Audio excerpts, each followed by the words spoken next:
Principles of accounting বা financial অ্যাকাউন্টিংয়ের এখন যে অঙ্কটি আলোচনা করব খুবই গুরুত্বপূর্ণ। এই অঙ্কটি 2016 সালে অলরেডি এসে গেছে। আমরা অ্যাকাউন্টিং ইকুয়েশন বা হিসাব সমীকরণের খুব ছোট বা 4 মার্কসের যে অঙ্কগুলো আসে সেগুলো নিয়ে আলোচনা করছিলাম।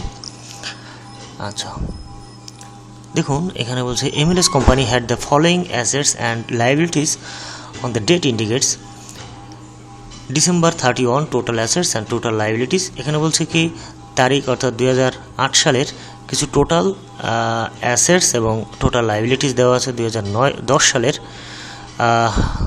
টোটাল অ্যাসেটস এবং টোটাল লায়াবিলিটিস দেওয়া আছে। 2011 সালের টোটাল অ্যাসেটস এবং লায়াবিলিটিস দেওয়া আছে, অর্থাৎ 9, 10 এবং 11 সালের কিছু অ্যাসেটস এবং লায়াবিলিটিসটা দেওয়া আছে। এখানে বলছে MLS companies began business of January 1, 2009, অর্থাৎ 2009 সালের জানুয়ারি মাসের 1 তারিখে সেই ব্যবসাটা শুরু করে উইথ দ্য ইনভেস্টমেন্ট অফ টাকা 1 লক্ষ, যখন তার বিনিয়োগ ছিল 1 লক্ষ টাকা। ইনস্ট্রাকশন এখানে বলছে from the analysis of the chance in owners equity during the year company the net income or loss for. এখানে বলছে কি যে যদি তাদের ওনার্স ইকুইটিটা চেঞ্জ হয়, অর্থাৎ এখানে from an analysis of the change in owners equity, যদি তার উত্তোলনটা পরিবর্তন করা হয় during the year company the net income or loss, কোম্পানির ইনকাম হবে নাকি লস হবে সেটা আমাদের দেখাতে হবে। দেখুন 1 নম্বরে বলছে 2009 assuming MLS company drawing were টাকা 15,000 ফর দ্য ইয়ার। যদি 2009 সালে মালিক 15,000 টাকা উত্তোলন করে থাকে। 2010 assuming MLS company made an additional investment of টাকা 50,000 and had no drawings in 2010। বলছে 2010 সালে যদি 50,000 টাকা অতিরিক্ত বিনিয়োগ করা হয় এবং কোনো উত্তোলন না করে থাকে। আচ্ছা, 3 নম্বরে বলছে 2011 assuming MLS company made an additional investment of টাকা 15,000 অ্যান্ড ড্রয়িং অফ টাকা 30,000। বলছে যে 2011 সালে যদি অতিরিক্ত ইনভেস্টমেন্ট বা বিনিয়োগ করা হয় 15,000 টাকা এবং উত্তোলন যদি 30,000 টাকা করা হয়, তাহলে নেট ইনকাম এবং অথবা নেট লস কেমন হবে সেটা আমাদের দেখাতে হবে। আচ্ছা, বিষয়টা নিয়ে আমরা সলিউশনে যে আলোচনা করি তাহলে বিষয়টা আরও বোঝা যাবে। সরাসরি আমরা সলিউশনে চলে যাব। তো সলিউশনের শুরুতে আমরা যেটা করব, এখানে দেখুন অ্যাসেটস এবং লায়াবিলিটিস দেওয়া আছে 2009 সালের, 2010 সালের টোটাল অ্যাসেটস এবং টোটাল লায়াবিলিটিস দেওয়া আছে, 2011 সালেরও টোটাল অ্যাসেটস এবং টোটাল লায়াবিলিটিসটা দেওয়া আছে। তো আমরা প্রথমে এই 2009 সাল, 2010 সাল এবং 2011 সালের প্রথম অনার্স সিকিউরিটিটা বের করে নেব। ঠিক আগে যে টিউটোরিয়ালটা করেছিলাম যেভাবে এই assets equal to liabilities plus honours security, এই সূত্রে মানটা বসাবো আমরা। দেখুন সলিউশনে আমরা প্রথমে লিখলাম এখানে ক্যালকুলেশন অফ অনার্স সিকিউরিটি, অর্থাৎ 3 ইয়ারের অনার্স সিকিউরিটি আমরা বের করে নিব। সূত্র হচ্ছে A = L + OE। তো অ্যাসেটস দেখুন বছরের শুরুতে 4 লক্ষ এবং লায়াবিলিটিস আছে 2,50,000। তো এখানে অ্যাসেটস হচ্ছে 4 লক্ষ এবং লায়াবিলিটিস দেখুন 2,50,000। আমরা অনার্স সিকিউরিটিটা বের করবো। অনার্স সিকিউরিটিটা বাম পাশে নিয়ে গেলাম আর সবগুলোকে ডান পাশে নিয়ে আসলাম। তো এটা বিয়োগ করলে এখানে দেখুন থাকবে -1,50,000। উভয় পক্ষ থেকে মাইনাসটা উঠিয়ে দিলে অনার্স সিকিউরিটি ইকুয়াল টু 1,50,000 টাকা হয়ে যাবে। ঠিক একইভাবে আমরা এখানে দেখুন 2010 সালে টোটাল অ্যাসেটস 4,60,000 এবং টোটাল লায়াবিলিটিস 3 লক্ষ। তো ঠিক একইভাবে যদি আমরা সূত্রে বসাই 4,60,000 আর 3 লক্ষ ক্যালকুলেশন করলে আমরা অনার্স সিকিউরিটি ইকুয়াল টু 1,60,000 এখানে পাবো। এখানে হবে 1,60,000। ওকে, ঠিক একইভাবে যদি আমরা 2011 সালের অনার্স সিকিউরিটি বের করতে চাই, তো সেক্ষেত্রে এখানে দেখুন অ্যাসেটস আছে 5,90,000 এবং লায়াবিলিটিস 4 লক্ষ। তো এই দুইটা যদি আমরা মানটাকে বসাই এখানে 5,90,000 অ্যাসেটস, 4 লক্ষ টাকা লায়াবিলিটিস, অনার্স সিকিউরিটিটা আমরা ক্যালকুলেশন করে বের করে নেব 1,90,000। আচ্ছা, এবার আমরা নেট ইনকাম লসটা বের করব। তো নিট ইনকাম নির্ণয়ের জন্য এখান থেকে একটা কমন সূত্র আমরা মনে রাখবো, সেটা হচ্ছে closing honours equity equal to opening owners equity plus NEET profit plus additional capital minus drawings. Just এটা একটু আমাদের মনে রাখলেই খুব সহজে আমরা এই নিট ইনকাম আর নিট লস এটা বের করতে পারবো।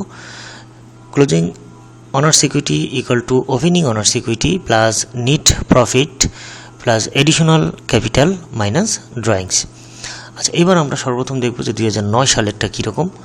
2009 সালে দেখুন ক্লোজিং ইনভেন্টরি ছিল 1,50,000। ক্লোজিং ইনভেন্টরি বলতে ক্লোজিং অনার্স ইকুইটি হচ্ছে আমরা যেটা বের করে রেখেছিলাম, এখানে দেখুন 1,50,000 আমরা সেটা বসালাম এখানে। ওপেনিং অনার্স ইকুইটি বলতে এখানে দেখুন ওপেনিং অনার্স ইকুইটি বলতে এই যে 2009 সালের 1 জানুয়ারি যখন ব্যবসা শুরু করা হয়েছিল তখন মালিক ইনভেস্ট করেছিল 1 লক্ষ টাকা। তো এটাই হচ্ছে ওপেনিং ইনভেন্টরি। সো আমরা এখানে এই যে ওপেনিং ইনভেন্টরি 1 লক্ষ প্লাস নিট প্রফিটটা আমরা এখানে বের করব। তো এনপিটা লিখে দিলাম, নিট প্রফিটের প্রথম অক্ষর এনপি দিয়েই লিখে রাখলাম, plus additional capital.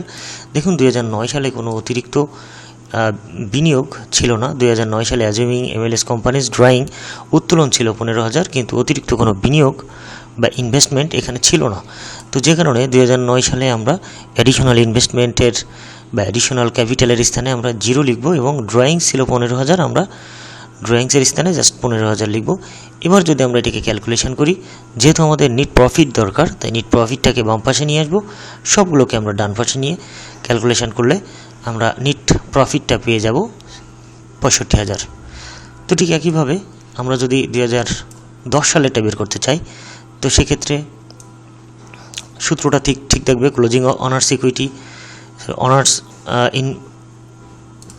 Closing honours equity opening owners equity plus NEET profit plus additional capital minus drawings.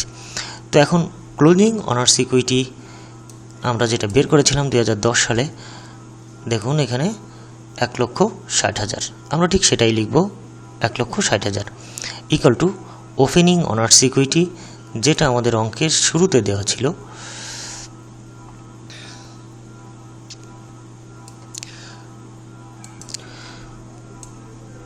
এখানে দেখুন 2010 সালের ওপেনিং অনার্স ইকুইটি কোনটা হবে, 2009 সালের শেষের যে অনার্স ইকুইটিটা সেটাই হলো 2010 সালের ওপেনিং অনার্স ইকুইটি।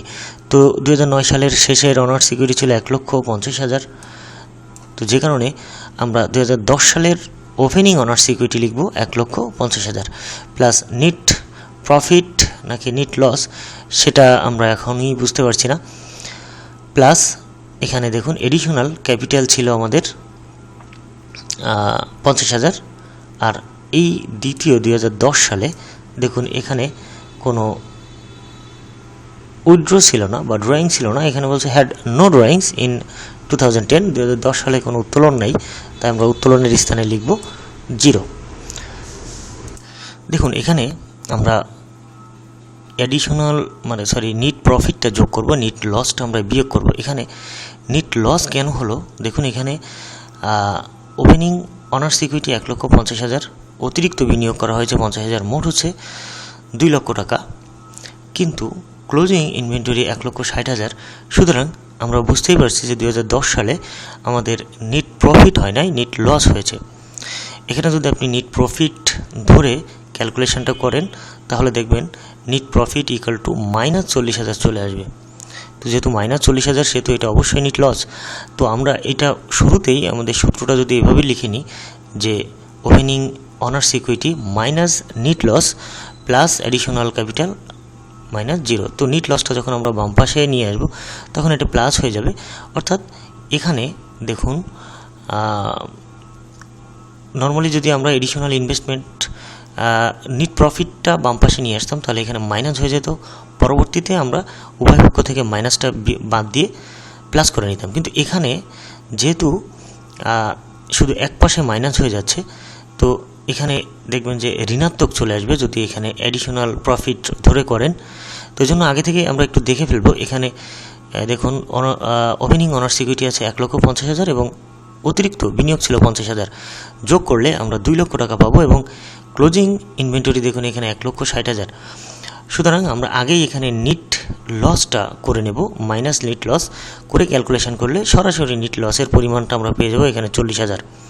আপনি এখানে নিট প্রফিট ধরে যদি করেন তো সেক্ষেত্রে অ্যান্সারটা ঋণাত্মক আসবে। আমরা লাস্ট লিখতে পারি অর্থাৎ নিট লস ইকুয়াল টু 40,000। তো সেভাবে আমরা করতে পারি। আচ্ছা, এবার চলে যাব আমরা 2011 সালের। 2011 সালে ঠিক একইভাবে একই সূত্র দিয়ে করব। এখানে বলছে 2011 assuming MLS company made an additional investment of টাকা 15,000 অ্যান্ড ড্রয়িংস অফ টাকা 30,000, যেখানে অতিরিক্ত বিনিয়োগ ছিল 15,000 এবং উত্তোলন ছিল 30,000। তো আমরা যদি ঠিক এখানে মানটা বসাই তো দেখুন ক্লোজিং ইনভেন্টরিটা হবে পূর্ববর্তী বছরের, এখানে ওপেনিংটা হবে পূর্ববর্তী বছরের যে ক্লোজিং অনার্স ইকুইটি সেটা। তো 2010 সালের ক্লোজিং অনার্স ইকুইটি ছিল 1,60,000, এটাই হচ্ছে 2011 সালের ওপেনিং অনার্স ইকুইটি 1,60,000। আর ক্লোজিং ইনভেন্টরি আমরা তো এখানে বের করেই রেখেছিলাম, দেখুন 1,90,000। তো ক্লোজিং অনার্স ইকুইটি এখানে 1,90,000 রাখবো। আর এখানে ওপেনিং অনার্স ইকুইটি 1,60,000 আগের বছরের যেটা ছিল, plus NEET profit plus additional capital ছিল এখানে 15,000 এবং ড্রয়িংস সর্বশেষ দেখুন এখানে 30,000 টাকা উত্তোলন ছিল। সো আমরা ড্রয়িং 30,000 টাকা লিখতে পারি। এবার এটাকে যদি আমরা ক্যালকুলেশন করি খুব সহজে নিট প্রফিট পেয়ে যাবো 45,000। এটাই হচ্ছে অ্যান্সার। অঙ্কটা একটু জটিল মনে হলেও 1-2 বার করলে দেখবেন খুব ইজি হয়ে যাবে।